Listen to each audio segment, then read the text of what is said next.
Caesar remained at Naples, partly to give time to the paternal grief to cool down, and partly to get on with another business he had lately been charged with, nothing else than the proposition of marriage between Lucrezia and Don Alfonso of Aragon, Duke of Bicelli and Prince of Salerno, natural son of Alfonso II and brother of Donna Sancha. It was true that Lucrezia was already married to the Lord of Pesaro, but she was the daughter of an father who had received from heaven the right of uniting and disuniting. There was no need to trouble about so trifling a matter. When the two were ready to marry, the divorce would be effected. Alexander was too good a tactician to leave his daughter married to a son-in-law who was becoming useless to him. Towards the end of August, it was announced that the ambassador was coming back to Rome, having accomplished his mission to the new king to his great satisfaction. And thither he returned on the 5th of September, that is, nearly 3 months after the Duke of Gandia's death, and on the next day, the 6th, from the church of Santa Maria Novella, where, according to custom, the cardinals and the Spanish and Venetian ambassadors were awaiting him on horseback at the door, he proceeded to the Vatican, where His Holiness was sitting. There he entered the consistory, was admitted by the Pope, and in accordance with the usual ceremonial received his benediction and keys. Then, accompanied once more in the same fashion by the ambassadors and cardinals, he was escorted to his own apartments. Thence he proceeded to the Pope's as soon as he was left alone, for at the consistory they had had no speech with one another, and the father and son had 100 things to talk about, but of these the Duke of Gandia was not one, as might have been expected. His name was not once spoken, and neither on that day nor afterwards was there ever again any mention of the unhappy young man. It was as though he had never existed. It was the fact that Caesar brought good news. King Frederick gave his consent to the proposed union, so the marriage of Sforza and Lucrezia was dissolved on a pretext of nullity. Then Frederick authorized the exhumation of Jem's body, which, it will be remembered, was worth 300,000 ducats. After this, all came about as Caesar has desired. He became the man who was all-powerful after the Pope, but when he was second in command, it was soon evident to the Roman people that their city was making new stride in the direction of ruin. There was nothing but balls, fetes, masquerades. There were magnificent hunting parties, when Caesar, who had begun to cast off its cardinal's robes, weary perhaps of the couleur, appeared in a French dress, followed like a king by cardinals, envoys, and bodyguard. The whole pontifical town, given up like a courtesan to orgies and debauchery, had never been more the home of sedition, luxury, and carnage, according to the Cardinal of Viterbo, not even in the days of Nero and Heliogabalus. Never had she fallen upon days more evil. Never had more traitors done her dishonor, or sbirri stained her streets with blood. The number of thieves was so great, and their audacity such, that no one could with safety pass the gates of the town. Soon it was not even safe within them. No house, no castle availed the defense. Right and justice no longer existed. Money, fairs, pleasure ruled supreme. Still the gold was melting, as in a furnace, at these fetes, and by heaven's just punishment, Alexander and Caesar were beginning to covet the fortunes of those very men who had risen through their simony to the present elevation. The first attempt at a new method of coining money was tried upon the Cardinal Coscienza. The occasion was as follows. A certain dispensation had been granted some time before to a nun who had taken the vows. She was the only surviving heir to the throne of Portugal, and by means of the dispensation she had been wedded to the natural son of the last king. This marriage was more prejudicial than can easily be imagined to the interests of Ferdinand and Isabella of Spain. So they sent ambassadors to Alexander to lodge a complaint against a proceeding of this nature, especially as it happened at the very moment when an alliance was to be formed between the House of Aragon and the Holy See. Alexander understood the complaint and resolved that all should be set right. So he denied all knowledge of the papal brief, though he had as a fact received 60,000 ducats for signing it, and accused the Archbishop of Cosenza, secretary for apostolic briefs, of having granted a false dispensation. By reason of this accusation, the archbishop was taken to the castle of Sant Angelo, and a suit was begun. But as it was no easy task to prove an accusation of this nature, especially if the archbishop should persist in maintaining that the dispensation was really granted by the Pope, it was resolved to employ a trick with him which could not fail to succeed. One evening the Archbishop of Cosenza saw Cardinal Valentino come into his prison. With that frank air of affability which he well knew how to assume when it could serve his purpose, he explained to the prisoner the embarrassing situation in which the Pope was placed, from which the Archbishop alone, whom His Holiness looked upon as his best friend, could save him. The Archbishop replied that he was entirely at the service of His Holiness. Caesar, on his entrance, found the captive seated, leaning his elbows on the table, and he took a seat opposite him and explained the Pope's position. It was an embarrassing one.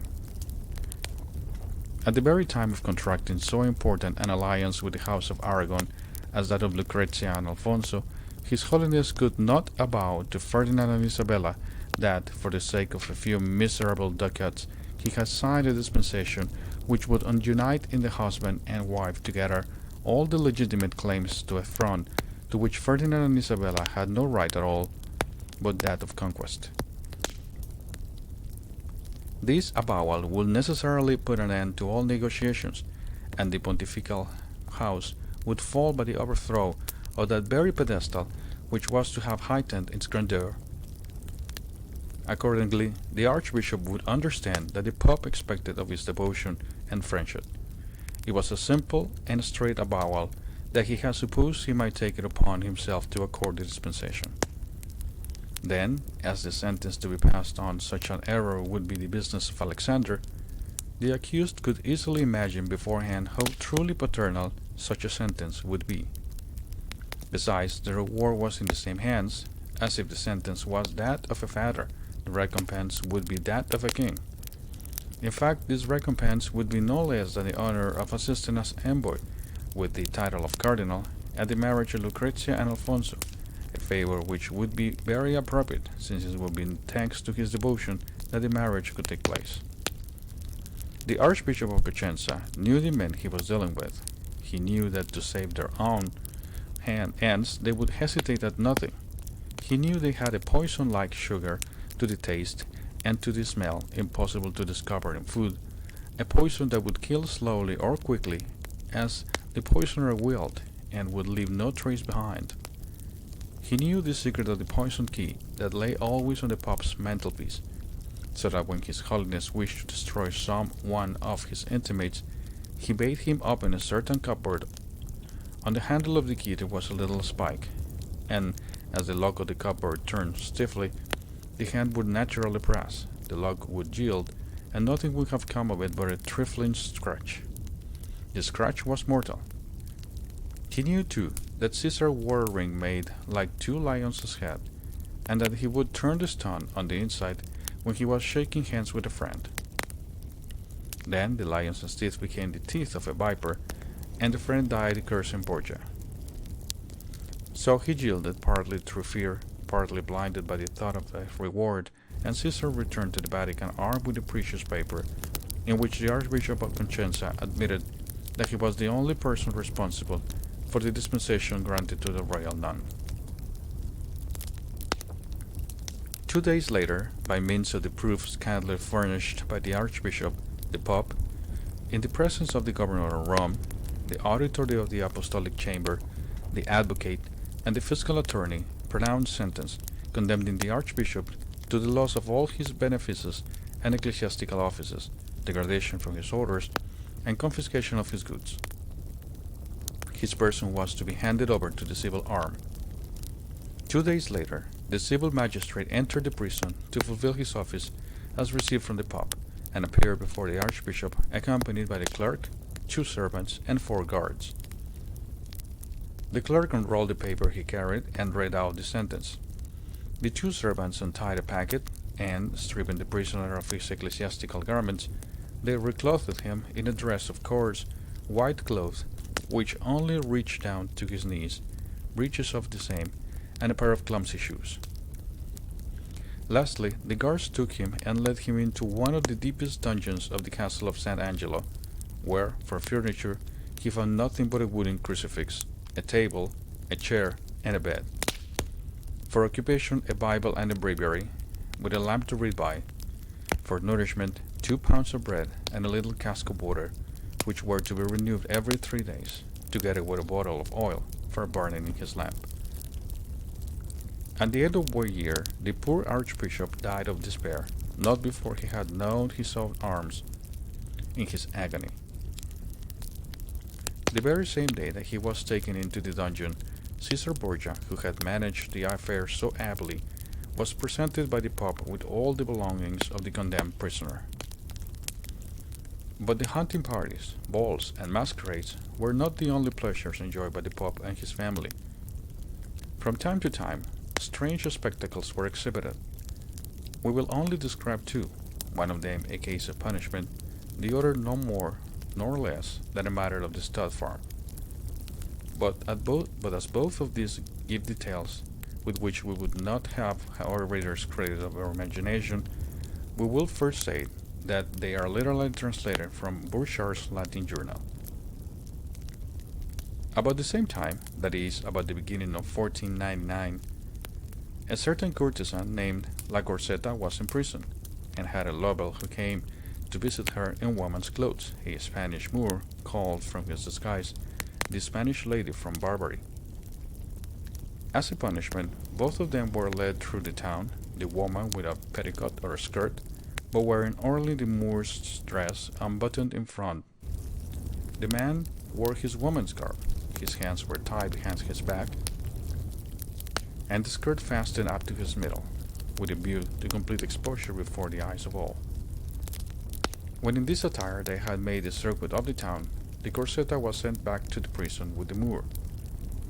But on the 7th of April, following the Moor, was again taken out, and escorted in the company of 2 thieves towards the Campo dei Fiori.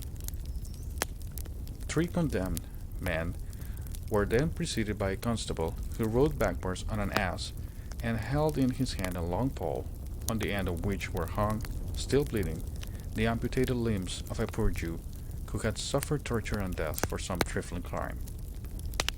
When the procession reached the place of execution, the thieves were hanged, and the unfortunate Moor was tied to a stake piled round with wood, where he was to have been burnt to death, had not rain fallen in such torrents that the fire would not burn, in spite of all the efforts of the executioner. This unlooked-for accident, taken as a miracle by the people, robbed Lucrezia of the most exciting part of the execution. But her father was holding in reserve another kind of a spectacle to console her with later.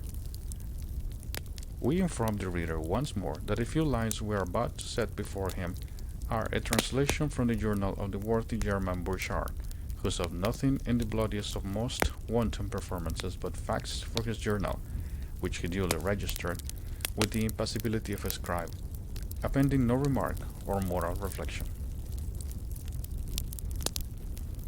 On the 11th of November, a certain peasant was entering Rome with 2 stallions laden with wood, with the servants of His Holiness, just as he passed the Piazza of St. Peter's, cut their girths, so that their loads fell on the ground with the pack saddles, and led off the horses to a court between the palace and the gate.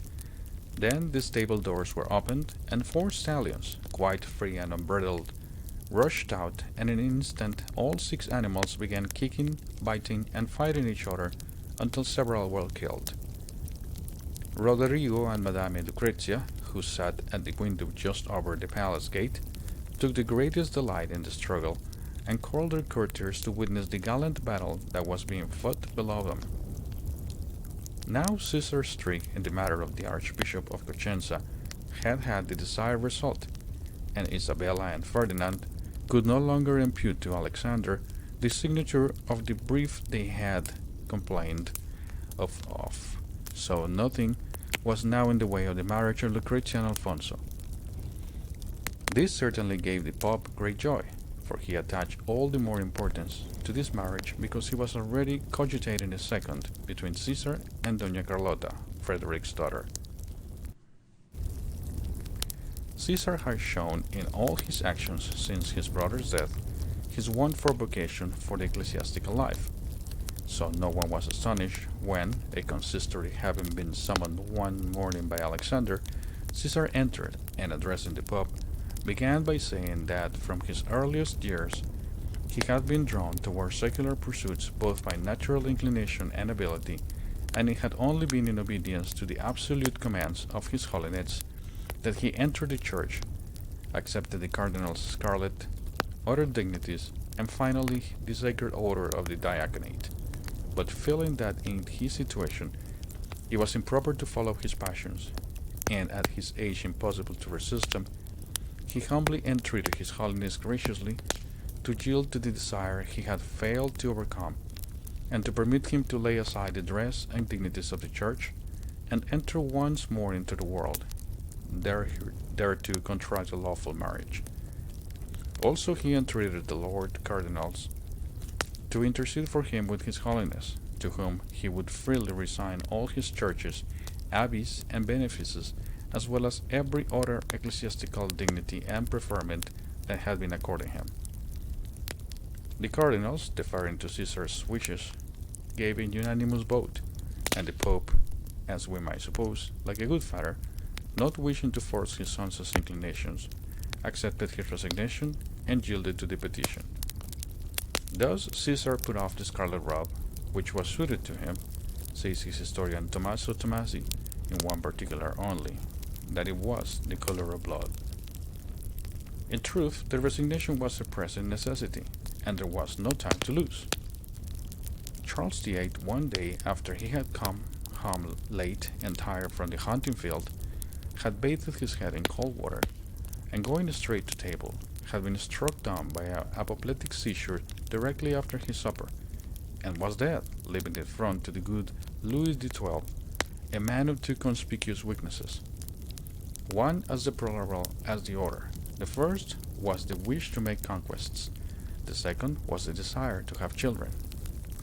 Alexander, who was on the watch for all political changes, had seen in a moment what he could get from Louis II, the XII's accession to the throne, and was prepared to profit by the fact that the new King of France needed his help for the accomplishment of his twofold desire.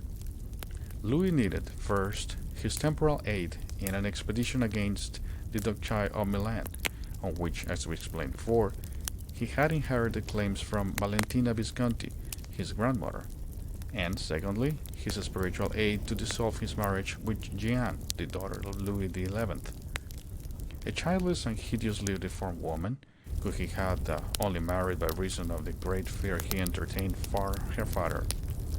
Now Alexander was willing to do all this for Louis XII, and to give an addition.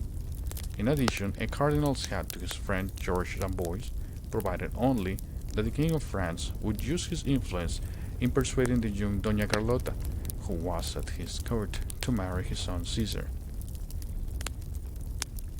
So, as this business was already far advanced on the day when Caesar doffed his scarlet and donned the secular garb, thus fulfilling the ambition so long cherished, when the Lord of Villeneuve, sent by Louis and commissioned to bring Caesar to France, presented himself before the ex-cardinal on his arrival at Rome, the latter, with his usual extravagance of luxury and the kindness he knew well how to bestow on those he needed, entertained his guest for a month and did all the honors of Rome.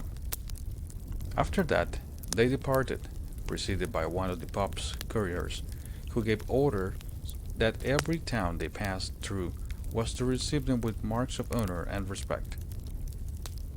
The same order had been set throughout the whole of France, where the illustrious visitors received so numerous a court, and were welcomed by a populace so eager to behold them, that after they passed through Paris, Caesar's gentlemen in waiting wrote to Rome that they had not seen any trees in France, or houses, or walls, but only men, women, and sunshine. The king, on the pretext of going out hunting, went to meet his guest 2 leagues outside the town. As he knew Caesar was very fond of the name of Valentine, which he had used as cardinal and still continued to employ with the title of count, although he had resigned the archbishop, which gave him the name, he there and then bestowed on him the investiture of Valence in Dauphine with the title of duke and a pension of 20,000 francs.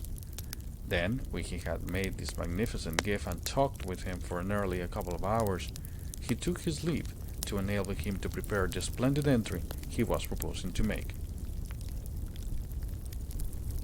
It was Wednesday, the 18th of December, 1498, when Caesar Borgia entered the town of Chinon with pomp worthy of the son of a pope who is about to marry the daughter of a king.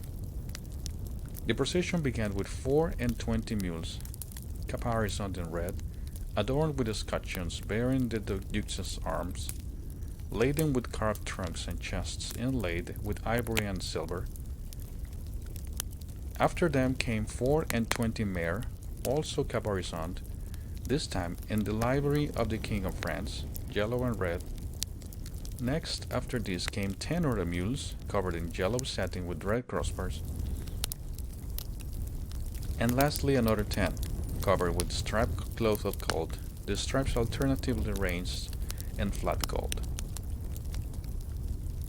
Behind the 70 mules which led the procession, there pranced 16 handsome battle horses, led by equerries who marched alongside. These were followed by 18 hunters ridden by 18 pages, who were about 14 or 15 years of age. 16 of them were dressed in crimson velvet, and 2 in race gold cloth. So elegantly dressed were these 2 children, who were also the best looking of the little band, that the sight of them gave rise to strange suspicions as to the reasons for this preference, if one may believe what Brantome says. Finally, behind these 18 horses came 6 beautiful mules, all harnessed with red velvet, and led by 6 valets, also in velvet to match. The third group consisted of, first, 2 mules quite covered with cloth of gold, each carrying 2 chests, in which it was said that the duke's treasure was stored, the precious stones he was bringing to his fiancée, and the relics and papal bulls that his father had cherished to convey from him to Louis XII. These were followed by 20 gentlemen dressed in cloth of gold and silver, among whom rode Paul Giordano Orsino, and several barons and knights among the chiefs of the estate ecclesiastic. Next came 2 drums, 1 rebec, and 4 soldiers blowing trumpets and silver clarions. Then, in the midst of a party of 24 lackeys, dressed half in crimson velvet and half in yellow silk, rode Messire Georges d'Amboise and Monseigneur the Duke of Valentinois. Caesar was mounted on a handsome tall courser, very richly harnessed, in a raw half-rain satin and a half cloth of gold, embroidered all over with pearls and precious stones. In his cap were 2 rows of rubies the size of beans, which reflected so brilliant a light that one might have fancied they were the famous carbuncles of the Arabian Nights. He also wore on his neck a collar worth at least 200,000 livres. Indeed, there was no part of him, even down to his boots, that was not laced with gold and edged with pearls. His horse was covered with a cuirass and a pattern of golden foliage of wonderful workmanship, among which there appeared to glow, like flowers, nosegays of pearls and clusters of rubies. Lastly, bringing up the rear of the magnificent cortege, behind the duke came 24 mules with red caparisons bearing his arms, carrying his silver plate, tents, and baggage. What gave to all the cavalcade an air of most wonderful luxury and extravagance was that the horses and mules were shod with golden shoes, and these were so badly nailed on that more than 3/4 of their number were lost on the road. For this extravagance Caesar was greatly blamed, for it was thought an audacious thing to put on his horse's feet a metal of which kings' crowns are made. But all this pomp had no effect on the lady for whose sake it had been displayed, for when Doña Carlota was told that Caesar Borgia had come to France in the hope of becoming her husband, she replied simply that she would never take a priest for her husband, and moreover the son of a priest, a man who was not only an assassin, but a fratricide, not only a man of infamous birth, but still more infamous in his morals and his actions. But, in default of the haughty Lady of Aragon, Caesar soon found another princess of noble blood who consented to be his wife. This was Mademoiselle d'Albret, daughter of the King of Navarre.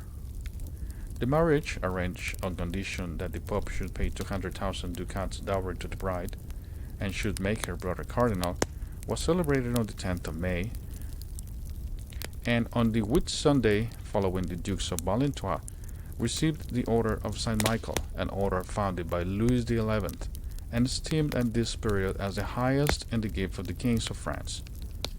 The news of this marriage, which made an alliance with Louis XII certain, was received with great joy by the Pope, who at once gave orders, fired bonfires, and illuminations all over the town. Louis XII was not only grateful to the Pope for dissolving his marriage with Jeanne of France and authorizing his union with Anne of Brittany, but he considered it indispensable to his designs in Italy to have the Pope as his ally.